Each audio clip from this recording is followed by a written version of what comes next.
ക്രിസ്തുവിൻ്റെ കുരിശുമരണവും പീഡാസഹനവും സഹനത്തിന് അതുവരെയില്ലാത്തൊരു നിർവചനം നൽകി.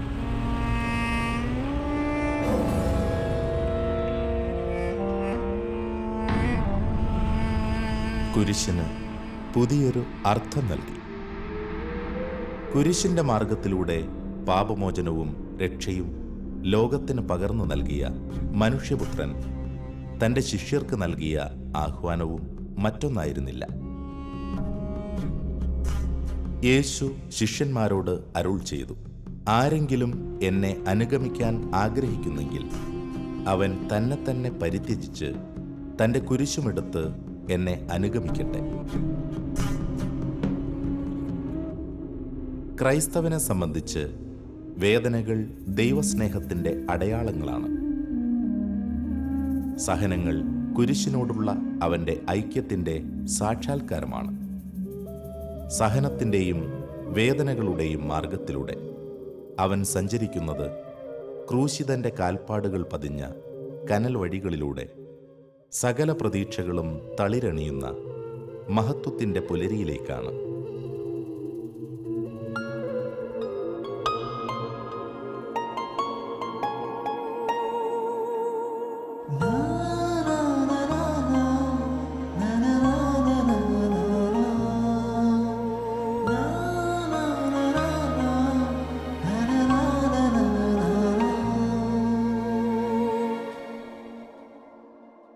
ജനനം മുതൽ ഇതുവരെയും ജീവിതത്തിൽ സന്തോഷം എന്തെന്നറിഞ്ഞിട്ടില്ലെങ്കിലും വേദനകളെ ആവോളം ഏറ്റുവാങ്ങുന്നെങ്കിലും മുഖത്തുനിന്ന് പ്രസരിപ്പും പ്രസന്നതയും വിട്ടുമാറാത്ത ഒരു കൊച്ചു പെൺകുട്ടി ഇതാ നമുക്ക് മുന്നിൽ. സെറിബ്രൽ പാൾസി എന്ന അപൂർവ രോഗാവസ്ഥയിൽ ശരീരം തൻ്റെ നിയന്ത്രണത്തിൽ നിന്നും അകന്നിരിക്കുന്ന അവസ്ഥയിലും ഏറെ വേദനകളെ അനുനിമിഷം ഏറ്റുവാങ്ങുമ്പോഴും ലോക നന്മയ്ക്കു വേണ്ടി ഉറച്ച ബോധ്യത്തോടെ അവൾ പ്രാർത്ഥിക്കുന്നു. ജോബിത എന്ന 23 വയസ്സുകാരി പെൺകുട്ടി മാനുഷികമായ നേത്രങ്ങളോടെ അവളെ നിരീക്ഷിച്ചാൽ അവൾ ഒന്നുമില്ലാത്തവളാണ്. അവൾക്ക് തനിയെ നടക്കാനാവില്ല, സംസാരശേഷിയില്ല, കൈകൾ കൊണ്ടുപോലും ഒന്നും ചെയ്യുവാനാവില്ല. എന്തിന് സ്വന്തം ശിരസ് നിവർത്തിപ്പിടിക്കുവാനോ നേരെ നോക്കുവാനോ പോലും അവൾക്കാവില്ല. എന്നാൽ ആന്തരിക നേത്രങ്ങൾ കൊണ്ട് നോക്കിയാൽ നമുക്ക് ദർശിക്കാനാവുന്ന ജോബിത വ്യത്യസ്തയാണ്.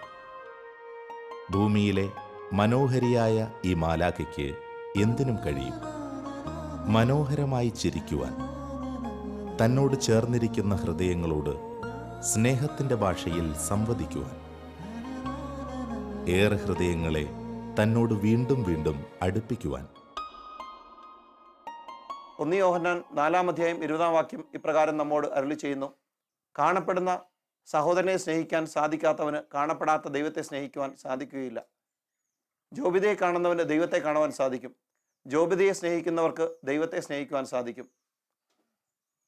സഹനത്തിൻ്റെ തലങ്ങളിൽ ജോബിത വലിയൊരു പ്രത്യാശയാണ്. യോഹന്നാൻ സുവിശേഷകൻ 12:24 ഇപ്രകാരം പറയുന്നു, ഗോതമ്പ് മണി നിലത്ത് വീണ് അഴിയുന്നില്ലെങ്കിൽ അത് അതേപടി കിടക്കും, അഴിയുന്നെങ്കിലോ അത് ധാരാളം ഫലം പുറപ്പെടുവിക്കും. ജോബിതയുടെ ജീവിതം വഴി അവളുടെ ജീവിതം സഹനത്തിൻ്റെ നാളുകളിൽ കൂടെ കടന്നു പോകുമ്പോൾ, സഹനത്തിൻ്റെ മേച്ചിൽപ്പുറങ്ങളിലൂടെ കടന്നു പോകുമ്പോൾ അത് അനേകർക്ക് പ്രത്യാശയായി അനേകരുടെ ജീവിതത്തിൽ വലിയ വളർച്ചയ്ക്കുള്ള ഒരു ഘടകമായിട്ട് ജോബിതയുടെ സഹനങ്ങൾ മാറുകയാണ്. ജോബിൻ്റെ പുസ്തകം 23:10 ഇപ്രകാരം പറയുന്നു, അവിടുന്ന് എന്നെ പരീക്ഷിച്ചു കഴിയുമ്പോൾ ഞാൻ സ്വർണം പോലെ പ്രകാശിക്കും. എനിക്ക് തോന്നുന്നു ജോബിതയുടെ ജീവിതം ജോബിൻ്റെ ജീവിതവുമായി ഏറെ സാദൃശ്യമുള്ള ഒരു ജീവിതമാണ്. ജന്മന ദൈവം അവൾക്ക് നിഷേധിച്ച കഴിവുകൾ അതിനെയെല്ലാം നേട്ടങ്ങളായിട്ട് അവൾ കാണുകയാണ്. തൻ്റെ ജീവിതത്തിൽ മറ്റുള്ളവരെ പോലെ നടക്കാനും, മറ്റുള്ളവരെ പോലെ സ്കൂളിൽ പോകുവാനും, മറ്റുള്ളവരെ പോലെ പഠിക്കുവാനും, മറ്റുള്ളവരെ പോലെ ഓടി നടക്കുവാനുമൊക്കെ ആഗ്രഹമില്ലാഞ്ഞിട്ടല്ല. എന്നിരുന്നാലും തനിക്ക് ലഭിച്ചിരിക്കുന്ന ഈ ന്യൂനതകൾ അതിനെ നേട്ടങ്ങളായി കരുതിക്കൊണ്ട് മറ്റുള്ളവരുടെ ജീവിതത്തെ നോക്കിക്കണ്ട് രസിക്കുവാൻ അവൾ പരിശ്രമിക്കുകയാണ്. ഇതാണ് ജോബിത.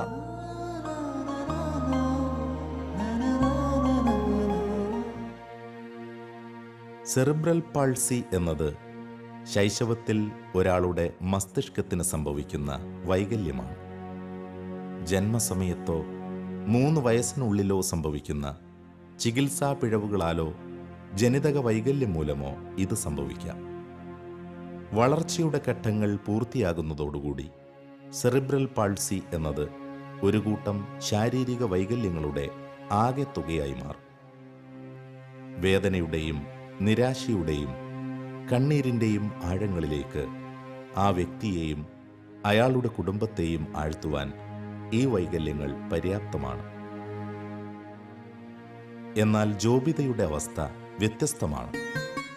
അവളുടെ മാനസിക വളർച്ചയുടെ ഘട്ടങ്ങളിൽ വ്യക്തമായി ഇടപെട്ട ദൈവാത്മാവിൻ്റെ പ്രവർത്തനം നിരാശയുടെയും തീരാ ദുഃഖത്തിൻ്റെയും മുറിവുകളെ അവളുടെ ഹൃദയത്തിൽ നിന്നും തുടച്ചു നീക്കി. തൻ്റെ സഹനങ്ങളുടെ ക്രിസ്തീയമായ അർത്ഥം ഗ്രഹിച്ചവൾ പ്രസന്നവതിയായിരിക്കുവാനും പ്രാർത്ഥനയിൽ കൂടുതൽ കൂടുതൽ മുഴുകുവാനും ശ്രദ്ധിച്ചു. അത് അനേക ആത്മാക്കളുടെ രക്ഷ നേടിത്തരുന്നതിനും അനേകരുടെ കണ്ണീരൊപ്പുന്നതിനും ദൈവം നിശ്ചയിച്ച മഹനീയമായൊരു പദ്ധതിയുടെ പൂർത്തീകരണമായിരുന്നു. കഴിഞ്ഞ 2 വർഷമായി ജോബിതയുടെ കുടുംബവുമായി വളരെയേറെ അടുത്ത ബന്ധം പുലർത്തുവാനായിട്ട് സാധിച്ചിട്ടുണ്ട്. ജോബിതയുടെ മാതാവ് ബ്രിജിത്ത ജോബിതയ്ക്ക് ചിറകുകൾ നൽകി അവളെ ജീവിതത്തിൻ്റെ എല്ലാമായി മാറിയ ഒരു വ്യക്തിത്വമാണ്. ജോബിതയുടെ അമ്മയില്ലെങ്കിൽ ജോബിത ഇല്ല. ജോബിതയുടെ പ്രിയപ്പെട്ട പിതാവ് ഒരു അധ്വാനിയാണ്. നിരന്തരം കുടുംബത്തിന് വേണ്ടി അധ്വാനിക്കുന്ന ആ പിതാവും ജോബിതയെ നിഴൽ പോലെ പിന്തുടരുകയും ജോബിതയുടെ ജീവിതത്തിൻ്റെ എല്ലാ ആവശ്യങ്ങളും സാധിച്ചു കൊടുക്കുകയും ചെയ്യുന്ന അമ്മ ബ്രിജിത്ത നമ്മോടൊപ്പമുണ്ട്. ജോബിത ജനിച്ചപ്പോൾ ശാരീരികമായിട്ട് വൈകല്യത്തോടു കൂടിയാണ് അവൾ ജനിച്ചതെന്ന് എപ്പോഴാണ് ഏതാണ്ട് മനസ്സിലായത്? 3 മാസം കഴിഞ്ഞപ്പോൾ ആണ് എനിക്ക് മനസ്സിലായത്. പപ്പനോട് നേരത്തെ ഡോക്ടർ പറഞ്ഞിരുന്നു, പിന്നെ ഇങ്ങനെ അംഗവൈകല്യം, പിന്നെ സെറിബ്രൽ പാൾസി എന്നൊരു അസുഖമാണ് അവൾക്ക് എന്നാൽ നേരത്തെ പറഞ്ഞിരുന്നു. പക്ഷേ എന്നോട് പറഞ്ഞിരുന്നില്ല. ഞാൻ 3 മാസം കഴിഞ്ഞപ്പോൾ ഞാൻ അവൾക്ക് പോളിയോക്കെതിരായുള്ള കുത്തിവയ്പ്പ് നടത്തി വീട്ടിൽ വന്നപ്പോൾ തൊട്ട് അവൾ കരച്ചിൽ തുടങ്ങി. ശരിക്കും ശരീരത്തിനൊന്നും ഒരു പ്രശ്നമല്ല, നമ്മൾ കണ്ടാലും ഒരു കുഴപ്പമൊന്നുമില്ല. പിന്നെ ഈ കുത്തിവയ്പ്പ് നടത്തി കഴിഞ്ഞ് വീട്ടിൽ വന്ന് അന്ന് തൊട്ട് അവൾക്ക് അസ്വസ്ഥത തുടങ്ങി. അത് കഴിഞ്ഞപ്പോൾ തൊട്ടാണ് അവൾക്ക് അറിയാൻ തുടങ്ങിയത്. അപ്പോൾ ഇങ്ങനെ ഒരു കൊച്ചിനെ കിട്ടിയപ്പോൾ നിങ്ങൾക്ക് നിങ്ങളുടെ മാനസികാവസ്ഥ എന്തായിരുന്നു? ഞാനിങ്ങനെ മാതാപിതാക്കന്മാരെ അല്ലെങ്കിൽ ഞാൻ എല്ലാവരും കഴിഞ്ഞ് വന്ന വീട്ടിൽ ചാച്ചനും അമ്മ വലിയ ചാച്ചനും എല്ലാവരെയും ഞാൻ ശുശ്രൂഷിച്ചിട്ടുണ്ട്. ഇത്രയൊക്കെ ശുശ്രൂഷിച്ചിട്ടും ദൈവം എനിക്കിങ്ങനെയാണല്ലോ തന്നെ നേരത്തെ എനിക്ക് ഒത്തിരി വിഷമം തോന്നി. ഇവളുടെ ഈ അവസ്ഥയിൽ നിന്ന് മോചനം കിട്ടാൻ വേണ്ടിയിട്ട് എന്ത് വേണമെങ്കിലും ചെയ്യാനായിട്ട് മുന്നോട്ട് തന്നെ ഇറങ്ങിയിരുന്നു. അതിൻ്റെ ധ്യാനങ്ങളിലാണെങ്കിലും 1.5 വയസ്സുള്ളപ്പോഴാണ് ആദ്യമായിട്ട് പോട്ടയിൽ ധ്യാനത്തിന് പോയത്. അച്ഛനെ കണ്ട് നായ്ക്കമ്പറമ്പിൽ അച്ഛനെ കണ്ട് തലയ്ക്ക് പിടിച്ചൊന്ന് പ്രാർത്ഥിക്കണം, അപ്പോൾ അവൾ സൗഖ്യപ്പെടുമെന്നുള്ള ഒരു പ്രതീക്ഷ മാത്രമായിരുന്നു എനിക്ക്. അപ്പം എൻ്റെ അനിയത്തി ഉണ്ടായിരുന്നു, അവൾ ഞാൻ ഇവളെ കൊണ്ട് അച്ഛൻ്റെ അടുത്ത് വന്നു. അപ്പം അച്ഛൻ ചോദിച്ചാൽ എന്താ കുട്ടിക്ക് പറ്റിയെന്ന് ചോദിച്ചു. അപ്പം ഞാൻ ഇവളുടെ കൈ ഇങ്ങനെ ഈ കഴുത്തിങ്ങനെ ഒടിഞ്ഞു കിടക്കുമായിരുന്നു. ഈ കയ്യിൽ വെച്ചിട്ട് ഞാൻ അച്ഛനോട് പറഞ്ഞു, ഇങ്ങനെയാണ് ഈ കൈ എടുത്താൽ കൊച്ചിൻ്റെ കഴുത്ത് ഇങ്ങനെ തല ഇങ്ങനെ ഒടിഞ്ഞു പോലെ കിടക്കും. അപ്പോൾ അച്ഛൻ അവൾക്ക് വേണ്ടി പ്രാർത്ഥിച്ചച്ഛൻ പറഞ്ഞു, ഇവളെന്തായാലും നടക്കും, നിങ്ങൾ പ്രതീക്ഷിക്കുന്ന സമയത്തായിരിക്കില്ല, നിങ്ങൾ കുടുംബസഹിതം വന്ന് ഇവിടെ ഒരു ധ്യാനം കൂടാൻ പറഞ്ഞു. വയനാട് ജില്ലയിൽ നടവയലിൽ അമ്പലത്തറ മത്തായി ബ്രിജിത്ത് ദമ്പതികളുടെ ഇളയ മകളാണ് ജോബിത. ചെറുപ്പത്തിൽ ജോബിതയുടെ മാതാപിതാക്കൾക്ക് അവളുടെ ഈ അവസ്ഥ തീരാ ദുഃഖമായിരുന്നു. പൂർണ്ണമായ വിശ്വാസത്തോടെ ചികിത്സകരെക്കാളേറെ ദിവ്യവൈദ്യനായ ഈശോയുടെ മുന്നിലാണ് അവർ അഭയം തേടിയത്. എന്നാൽ തുടക്കത്തിൽ തന്നെ അവൾക്ക് വേണ്ടി പ്രാർത്ഥിച്ചവരെല്ലാം പകർന്നു നൽകിയ ബോധ്യം മറ്റൊന്നായിരുന്നു. ജോബിതയുടെ ആരോഗ്യത്തെ ദൈവം തിരികെ നൽകും, പക്ഷേ അത് അവിടുത്തെ പദ്ധതിയുടെ പൂർത്തീകരണത്തോടുകൂടി അവിടുന്ന് നിശ്ചയിക്കുന്ന സമയത്തായിരിക്കും എന്നതായിരുന്നു അത്. ജോബിത ദൈവത്തിൻ്റെ പ്രത്യേകം തിരഞ്ഞെടുക്കപ്പെട്ട സഹനപുത്രിയാണെന്ന ബോധ്യം ഇത് കുടുംബാംഗങ്ങളിൽ ഉളവാക്കി. അവൾ ആർക്കു വേണ്ടി പ്രാർത്ഥിക്കുന്ന അവരിങ്ങനെ അവളുടെ ഫോട്ടോ അധികം ഉണ്ടാവും മൊബൈലിൽ, അതൊക്കെ വെച്ചിട്ട് ഇങ്ങനെ ഇരുന്ന് പ്രാർത്ഥിക്കും. പിന്നെ ജപമാല ചൊല്ലുവർക്ക് വേണ്ടിയിട്ട്, ഏറ്റവും വിഷമിക്കുന്നവർക്ക് വേണ്ടിയിട്ട്, പിന്നെ പ്രേക്ഷിത വേല ചെയ്യുന്നവർക്ക് വേണ്ടിയിട്ട്, സാലോമിൽ സന്തോഷപ്രദമായിട്ട് ഇങ്ങനെ കൂടി സംസാരിക്കാൻ ഒത്തിരി ആഗ്രഹിച്ചിരുന്നു. ഒരു ദിവസം ഞങ്ങൾക്ക് വിളിച്ചപ്പോൾ കിട്ടി. സന്തോഷവരുടെ കുറേ ഉപദേശങ്ങളൊക്കെ കൊടുത്ത് സഹനങ്ങളെയൊക്കെ മറ്റുള്ളവരുടെ പിന്നെ ഭാവികളുടെയൊക്കെ മാനസാന്തരത്തിന് വേണ്ടിയിട്ടും സമർപ്പിക്കാൻ വേണ്ടി പറഞ്ഞു. അങ്ങനെ ഒത്തിരി പേരായിട്ട് ബന്ധപ്പെട്ട് അവരൊക്കെ കുറേ ഉപദേശങ്ങൾ കൊടുത്തു. അതൊക്കെ കിട്ടുമ്പോൾ അവർക്ക് ഭയങ്കര ഒന്നും കൂടി സന്തോഷം മനസ്സിൽ കൊടുക്കും. ജോബിതയെ വീട്ടിൽ കൂട്ടുകാർ കാണാൻ വരുമ്പോൾ വൈദികരും സിസ്റ്റേഴ്സും മറ്റുള്ളവരൊക്കെ കാണാൻ വരുമ്പോൾ സന്തോഷമാണോ? സന്തോഷമാണോ? എന്തോ ഒരു സന്തോഷമുണ്ട്, ഒരുപാട് സന്തോഷമുണ്ട്. വീട്ടിൽ തനിച്ചിരിക്കുമ്പോൾ ആരും സംസാരിക്കാനില്ലാതെ തനിച്ചിരിക്കുന്ന അവസരങ്ങളിൽ ജോബിത എന്ത് ചെയ്യും? കൊന്ത ചെല്ലും. ടി വി കാണുമോ? ടി വിയിൽ എന്താ കാണാറ്? എല്ലാം കാണും. ഞാനൊരു ദിവസം ജോബിതയുടെ വീട്ടിൽ ചെന്നപ്പോൾ ശാലോൻ ടി വി കണ്ടുകൊണ്ടിരിക്കുകയായിരുന്നു. അന്ന് നേരം വെളുത്തപ്പോൾ ശാലോൻ ടി വി ഓണാക്കിയതാണ്. ഞാൻ ചെല്ലുമ്പോൾ ഏതാണ്ട് വൈകുന്നേരമായിരുന്നു. അന്ന് വരെയും ആ ടി വി ഓഫാക്കിയിട്ടുമില്ല, ചാനൽ മാറ്റിയിട്ടില്ല എന്ന് എനിക്ക് അറിയാനായിട്ട് സാധിച്ചു.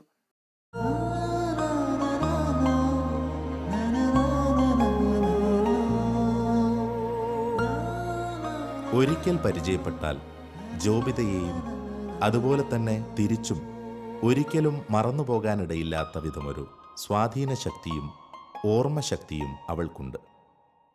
തൻ്റെ മൊബൈൽ ഫോൺ ഉപയോഗിച്ചുള്ള മെസ്സേജുകളിലൂടെയാണ് അവൾ തൻ്റെ സുഹൃത്തുക്കളുമായി ആശയവിനിമയം നടത്താറുള്ളത്. തൻ്റെ മനസ്സിലെ മനോഹരമായ ആശയങ്ങളെ നിഷ്പ്രയാസം തൻ്റെ കാലുകൾ ഉപയോഗിച്ച് അവൾ ടൈപ്പ് ചെയ്ത് അയക്കുന്നെങ്കിലും അത് കണ്ടു നിന്നാൽ ആരുടെയും കണ്ണുകൾ അല്പമൊന്ന് ഈറനണിയും.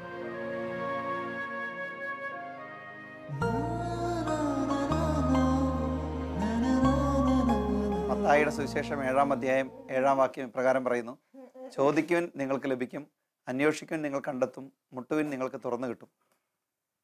സാധാരണഗതിയിൽ ദൈവത്തോട് ചോദിക്കാനും പ്രാർത്ഥിക്കാനും അന്വേഷിക്കാനുമൊക്കെ വിമുഖതയുള്ള ആളുകളുടെ ഇടയിലാണ് നമ്മൾ ജീവിക്കുന്നത്. പക്ഷേ ജോബിത വളരെ വ്യത്യസ്തയാണ്. ജോബിത പലപ്പോഴും ദൈവത്തോട് ചോദിക്കാറുണ്ട്, അന്വേഷിക്കാറുണ്ട്, മുട്ടാറുണ്ട്. അതൊക്കെ മറ്റുള്ളവർക്ക് വേണ്ടിയാണെന്ന് മാത്രം. മധ്യസ്ഥ പ്രാർത്ഥനയുടെ ഒരു വലിയ കൃപ ലഭിച്ച വ്യക്തിയാണ് ജോബിത എന്ന് എനിക്ക് മനസ്സിലാകുന്നു. പലപ്പോഴും മറ്റുള്ളവർ പ്രാർത്ഥിക്കണമെന്ന് പറയുമ്പോൾ അവർക്ക് വേണ്ടി മുടങ്ങാതെ ജപമാല ചൊല്ലി പ്രാർത്ഥിക്കുക, മറ്റുള്ളവർ പ്രാർത്ഥിക്കണമെന്ന് ആവശ്യപ്പെടാതെ പോലും അവരുടെ മുഖത്തെ ദുഃഖഭാവങ്ങൾ കാണുമ്പോൾ അതൊരു പ്രാർത്ഥനയാക്കി മാറ്റാൻ ജോബിത ശ്രമിക്കാറുണ്ട്. ജപമാല ചൊല്ലി പ്രാർത്ഥിക്കുക, മറ്റുള്ളവരെ സമർപ്പിച്ചുകൊണ്ട് പ്രാർത്ഥിക്കുക, ചില വ്യക്തികളെങ്കിലും പ്രാർത്ഥിക്കണമെന്ന് പറഞ്ഞുകൊണ്ട് വൈദികരുടെ അടുക്കൽ പരിചയപ്പെടുത്തുക. ഇതൊക്കെ ജോബിത കഴിഞ്ഞ കാലങ്ങളിൽ ചെയ്തിട്ടുള്ള ചില പ്രവൃത്തികളാണ്. ഒരിക്കൽ ഒരു പെൺകുട്ടി ഫോൺ ചെയ്യുകയും പ്രാർത്ഥിക്കണമെന്ന് ആവശ്യപ്പെടുകയും ചെയ്തപ്പോൾ ഞാൻ ചോദിച്ചു, ആരാണ് എൻ്റെ ഫോൺ നമ്പർ നൽകിയതെന്ന്. അപ്പോൾ ഈ പെൺകുട്ടി പറഞ്ഞു, എനിക്ക് പ്രിയപ്പെട്ട ഒരു വൈദികനുണ്ട്, പ്രാർത്ഥിക്കും എന്ന് പറഞ്ഞുകൊണ്ട് ജോബിത നൽകിയ ഫോൺ നമ്പറാണ് എന്ന് ഈ പെൺകുട്ടി പറയുകയുണ്ടായി. മറ്റുള്ളവർക്ക് വേണ്ടി പ്രാർത്ഥിക്കാനായിട്ട് ആവശ്യപ്പെടുമ്പോൾ ജോബിത സാധാരണഗതിയിൽ എന്താണ് ചെയ്തിരുന്നത്? എപ്രകാരമാണ് അവരെ സമർപ്പിച്ചുകൊണ്ട് പ്രാർത്ഥിച്ചിരുന്നത്? കൊന്ത ചൊല്ലി പ്രാർത്ഥിക്കും. അങ്ങനെ കൊന്ത ചൊല്ലി പ്രാർത്ഥിച്ചിട്ട് അവർക്ക് അനുഗ്രഹം ലഭിച്ചതായിട്ട് അവർ പറയാറുണ്ടോ? ആരുടെയെങ്കിലും പേര് പറയാമോ അങ്ങനെ പ്രാർത്ഥിച്ചിട്ട് അനുഗ്രഹം ലഭിച്ചതായിട്ട്? മയൂഷ. പിന്നെ ആരെങ്കിലും ഓർക്കുന്നുണ്ടോ? ജിന്നി. അത് ഇന്ന് രാവിലെ ഇങ്ങോട്ട് പോരുമ്പം ജിനി വിളിച്ചു, അവളുടെ കല്യാണം ഉറപ്പിച്ചു. കുറേ കല്യാണം വന്നിട്ട് ഒഴിവായിപ്പോയി. ഇപ്പൊ ജോബിതയോട് പ്രത്യേകം പ്രാർത്ഥിക്കാൻ പറഞ്ഞിരുന്നു. അപ്പൊ ഇന്ന് കല്യാണം ഉറപ്പിച്ച് ജോലിയുള്ള ഒരാളെ കിട്ടി. ജോബിത പ്രാർത്ഥിച്ചാൽ കല്യാണം നടക്കൂലേ? നമുക്ക് മറ്റുള്ളവരോട് പറയാൻ, ജോബിതയോട് പ്രാർത്ഥിക്കാൻ പറയാനായിട്ട്, കല്യാണം നടക്കാനൊക്കെ ആയിട്ട്, കുറെ കാലങ്ങളായിട്ട് നടക്കാത്ത കല്യാണങ്ങൾ നടക്കാനായിട്ട് ജോബിതയുടെ പ്രാർത്ഥനാ സഹായം നമുക്ക് ആവശ്യപ്പെടാം. കാരണം മാലാഖമാർ പ്രാർത്ഥിച്ചാൽ അത് ദൈവസന്നിധിയിൽ വളരെ വിലപ്പെട്ടതാണല്ലോ. തൻ്റെ പ്രിയപ്പെട്ടവർക്ക് വേണ്ടി ദൈവത്തിനു മുന്നിൽ മാധ്യസ്ഥം വഹിക്കുവാനുള്ള പ്രത്യേക കൃപാവരം ദൈവം അവൾക്ക് നൽകിയിരിക്കുന്നു. അവളുടെ സഹനത്തെയും അതിൻ്റെ സമർപ്പണത്തെയും ദൈവം അത്രമേൽ വിലമതിക്കുന്നു എന്നതിൻ്റെ തെളിവാണ് അവളുടെ പ്രാർത്ഥനയിലൂടെ അനേകരിൽ ഉണ്ടായിട്ടുള്ള അത്ഭുതകരമായ ദൈവിക ഇടപെടലുകൾ. പരിശുദ്ധ അമ്മയോടുള്ള അടുപ്പം എന്നും കാത്തുസൂക്ഷിക്കുന്ന ജോബിത തൻ്റെ ഏറിയ സമയവും ജപമാലയിലൂടെ മാതാവിൻ്റെ മടിയിലായിരിക്കുന്നതിനാണ് ശ്രദ്ധിക്കുന്നത്. തൻ്റെ കൈകൊണ്ട് ജപമാല ഉപയോഗിക്കുവാൻ കഴിയാത്ത സാഹചര്യത്തിൽ കാലുകളാണ് അവൾ ജപമാല ചൊല്ലുന്നതിനായി ഉപയോഗിക്കുന്നത്. ജോബിത വിശുദ്ധ കുർബാനയിൽ പങ്കെടുക്കാറുണ്ടോ? കുർബാനയിൽ പങ്കെടുക്കുന്ന ഇഷ്ടമാണോ? ഇഷ്ടമാണോ? അത് മാത്രമേ ഉള്ളൂ. ധ്യാനത്തിൽ പങ്കെടുക്കുന്നത് ഇഷ്ടമാണോ? ധ്യാനത്തിൽ പങ്കെടുത്തിട്ട് ഈ അടുത്ത കാലത്ത് എന്തെങ്കിലും പ്രത്യേക അനുഭവം ഉണ്ടായിട്ട് പറയാൻ സാധിക്കുമോ?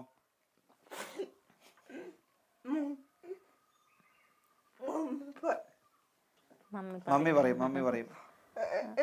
ഫെബ്രുവരി 8-ാം തീയതി പിന്നെ ഇവിടുത്തെ ഏകദിന ധ്യാനത്തിൻ്റെ അന്ന്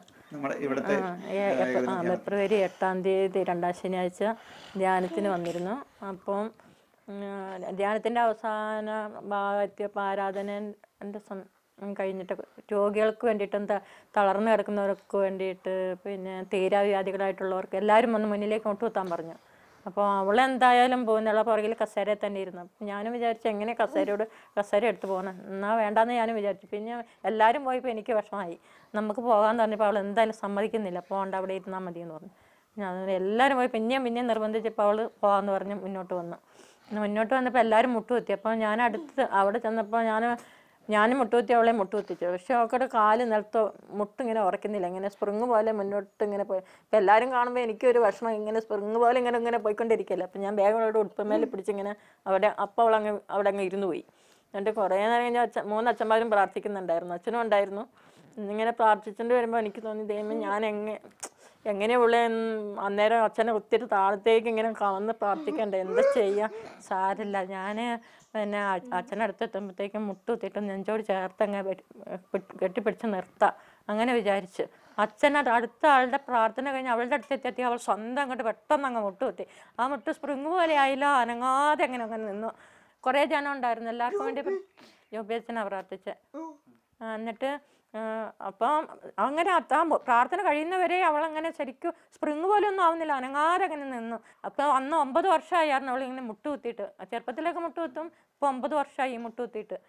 അപ്പോൾ അങ്ങനെ നിന്നപ്പോൾ എനിക്ക് അന്നേരം അല്ല വീട്ടിൽ വന്നപ്പോൾ പറഞ്ഞ്, മമ്മി എനിക്കിന്നൊരു അനുഭവം ഉണ്ടായി. എന്താ മോളെ? മാതാവ് എന്നെ 2 കൈ കൊണ്ട് ചേർത്ത് പിടിച്ച്. അപ്പോൾ ഞാൻ വിചാരിച്ചു, കാനായിലെ കല്യാണ വിരുന്നിന് അറിഞ്ഞ് പ്രവർത്തിച്ച മാതാവ് ഇപ്പോഴും പ്രവർത്തിക്കുന്നുണ്ടല്ലോ എന്നുള്ള വലിയൊരു സന്തോഷം എനിക്കുണ്ടായി. എന്ന് വെച്ചാൽ ശരിക്കും ഞാൻ ആഗ്രഹിച്ച പോലെ തന്നെ അവളെ ശരിക്കും ഇങ്ങനെ കെട്ടിപ്പിടിച്ചെന്ന് അവൾ പറഞ്ഞു. അല്ലെങ്കിൽ അവൾ എന്തായാലും അവളങ്ങനെ നിൽക്കില്ല. അപ്പം എനിക്ക് തോന്നി അന്നേരം തീർച്ചയായിട്ടും മാതാവ് ശരിക്കും നമ്മുടെ ഇടയിൽ കൂടി തന്നെ പ്രവർത്തിക്കുന്നുണ്ടെന്ന്. ഇങ്ങനെ ശരിക്കും ഇങ്ങനെ വട്ടത്തിൽ കെട്ടിപ്പിടിച്ചെന്ന് ഞാൻ വിചാരിച്ച പോലെ തന്നെ അവളെ പിടിച്ചെന്ന് അവൾ പറയുന്നത്.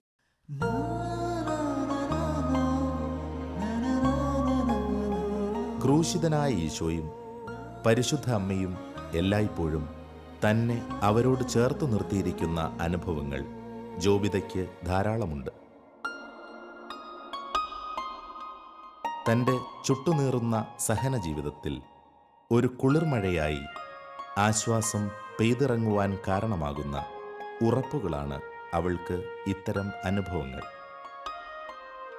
വട്ടേലച്ഛൻ ഇങ്ങനെ അന്വേഷണം നടക്കുന്നുണ്ടായിരുന്നു മാനന്തവാടിയിൽ. അപ്പം ഞാൻ ആദ്യം പിള്ളേം കൊണ്ടൊക്കെ ഇട്ടിട്ടൊക്കെ പോകണ്ടേ, ബുദ്ധിമുട്ടല്ലേ, പിള്ളേം കൊണ്ട് പോകാനും വിഷമം, ബസ്സൊക്കെ കയറി പോകണ്ട, അല്ലെങ്കിൽ ഓട്ടോ വിളിച്ച് പോകണം. ഞാൻ അത്രയും ഇതൊന്നും വെച്ചില്ല. അപ്പം 2 ദിവസം ആദ്യത്തെ ദിവസം കഴിഞ്ഞ് 2ാമത്തെ ദിവസം വികാരച്ഛൻ ഷാജിയച്ഛൻ വിളിച്ചു പറഞ്ഞ്, കുർബാനയുടെ സമയത്ത് പറഞ്ഞ് ഇങ്ങനെ കൺവെൻഷൻ നടക്കുകയാണ്, കഴിയുന്നവരും ആൾക്കാർ പോയിട്ട് അതിൽ പങ്കെടുത്ത് അനുഗ്രഹം പ്രാപിക്കാൻ. അപ്പം എനിക്ക് പെട്ടെന്ന് എൻ്റെ മനസ്സിൽ തോന്നി, എനിക്കാണെങ്കിൽ ഇവളിങ്ങനെ എടുത്തുകൊണ്ട് നടന്നിട്ടൊക്കെ എനിക്കൊക്കെ നേരെ ഞാൻ മുന്നിലൊന്നും പോയി മുട്ടുകുത്തില്ല, കുംസാരെ കൂടെ പിടിക്കണം. ഇരുന്ന് കഴിഞ്ഞാൽ എല്ലായിടത്തും ഇങ്ങനെ നരമ്പൊക്കെ ഇങ്ങനെ വലിച്ച് ചോദിച്ചാൽ ഇരിക്കണമെങ്കിൽ വിഷമം, മുട്ടുകുത്താൻ വിഷമം, എല്ലാത്തിനും വിഷമം, ചാരിയെ നിൽക്കാൻ പറ്റുള്ളൂ. അപ്പോൾ അച്ഛനിങ്ങനെ പറഞ്ഞപ്പോൾ ഞാൻ എന്തായാലും പോകാമെന്ന് വിചാരിച്ചു. അങ്ങനെ ഒരു ദിവസം ഞാൻ പോയി. പിറ്റേ ദിവസം എനിക്ക് തോന്നി കൊച്ചിനെ കൊണ്ടുപോയിട്ട് കൊച്ചിനും വേണ്ടിയിട്ടൊന്ന് പ്രാർത്ഥിക്കാമെന്ന്. എന്നിട്ട് ലാസ്റ്റ് ദിവസം ഇപ്പം ഇവളുടെ രോഗികൾ കിടക്കുന്ന റൂമിലായിരുന്നു കിടന്നത്. അപ്പം എല്ലാ അച്ഛന്മാരുടെ പ്രാർത്ഥനയൊക്കെ കിട്ടുന്നുണ്ട്. എന്നാലും എനിക്ക് അച്ഛനെ തൊടുന്നവരും സൗഖ്യം പ്രാപിക്കുന്നു ഞാനിങ്ങനെ കേട്ടിരുന്നു. അപ്പോൾ എന്തായാലും അച്ഛനെ കൊണ്ട് പിള്ളേക്കൊന്ന് തൊടിച്ച് നമുക്ക് വേണ്ടി ഒന്ന് പ്രാർത്ഥിപ്പിക്കണം. അപ്പോൾ ആർക്കും കാണാനും പറ്റുന്നില്ല, ഒന്നും ചെയ്യാൻ പറ്റുന്നില്ല. ഏറ്റവും അവസാനമായിട്ടും ഞാൻ എല്ലാ ദിവസവും താമസിച്ച അവസാനത്തെ ദിവസം അവളെ കൊണ്ടുപോയുള്ളൂ. എന്നിട്ട് ഞാൻ ഇവളുടെ വീൽ ചെയറിൽ തന്നെ പുറത്തേക്ക് കൊണ്ടുവന്ന് ഇരുത്തി. അപ്പോഴാണ് അച്ഛൻ അങ്ങനെ മേലേന്ന് വരുന്നുണ്ട്. അപ്പം എനിക്ക് ഭയങ്കര സന്തോഷമായി. ബൈബിളൊക്കെ ഉണ്ട്, കുറേ പേര് അച്ഛൻ്റെ ഒപ്പം കുറേ അച്ഛന്മാരും ഉണ്ട്. വരുന്നത്. അപ്പം ഞാൻ വേഗം അച്ഛൻ്റെ അടുത്ത് പോയിട്ട് അച്ഛനോട് കയ്യിൽ പിടിച്ചിട്ട് പറഞ്ഞു ഈ മോളുടെ തലയിലൊന്ന് കൈവയ്ക്കണം, അത്രേ പറഞ്ഞുള്ളൂ. നിങ്ങളുടെ തലയെ കൈ വെച്ചിട്ടെന്ന് പറഞ്ഞു. അച്ഛൻ വന്നവളുടെ തലയെ കൈ വെച്ചിട്ട് പിന്നെ മറ്റച്ഛന്മാരോട് പറഞ്ഞു നിങ്ങൾ മോക്ക് വേണ്ടിയിട്ടൊന്ന് പ്രാർത്ഥിക്കാൻ പറഞ്ഞു. എന്നിട്ട് അവരെല്ലാവരും പ്രാർത്ഥിച്ചു പോയി. ഞങ്ങൾ വീട്ടിലേക്ക് പോരുകയും ചെയ്തു. പിന്നെ തൊട്ട് എനിക്ക് മുന്നിലേക്ക് പോയി മുട്ടുകുത്താനും പറ്റുന്നുണ്ട്. എനിക്ക് അനങ്ങാതിരുന്ന എനിക്കിപ്പോൾ ശരിക്കും ഇനി എൻ്റെ ജീവിതത്തിൽ ഒരിക്കലും കാല് മടക്കി ഇരിക്കാൻ പറ്റില്ലെന്ന് ഞാൻ വിചാരിച്ചിരുന്നത്. ഏറ്റവും മുന്നിൽ പോയിട്ട് ആൾക്കാരെ കൊണ്ട് ചേർന്നല്ലെങ്കിൽ കുറച്ച് മാറി എനിക്കും കാല് മടക്കി മുട്ടുകുത്താനും പറ്റും. എൻ്റെ നിങ്ങൾക്കട്ടെല്ലാം പോയി. എനിക്ക് കൊച്ചിനെ വേണ്ടി ആഗ്രഹിച്ചത് എനിക്ക് ലഭിച്ചു. എന്നാൽ എനിക്ക് സുഖമായിട്ട് ഇവിടെ കൊണ്ടുനടക്കാൻ സാധിക്കുന്നത്.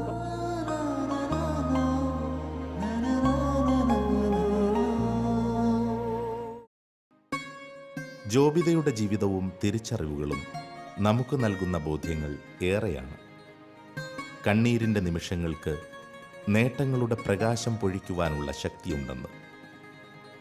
കുരിശിൻ്റെ നൊമ്പരങ്ങളോട് ചേർന്ന് നിൽക്കുമ്പോൾ അത് ഉത്ഥാനത്തിൻ്റെ മഹത്വത്തിലേക്കുള്ള വഴിയാണെന്ന്. യഥാർത്ഥ സ്നേഹമെന്നാൽ വേദനകൾക്കിടയിലുമുള്ള പുഞ്ചിരിയിലൂടെ സകലർക്കും സന്തോഷം പ്രദാനം ചെയ്യുന്നതാണെന്ന്.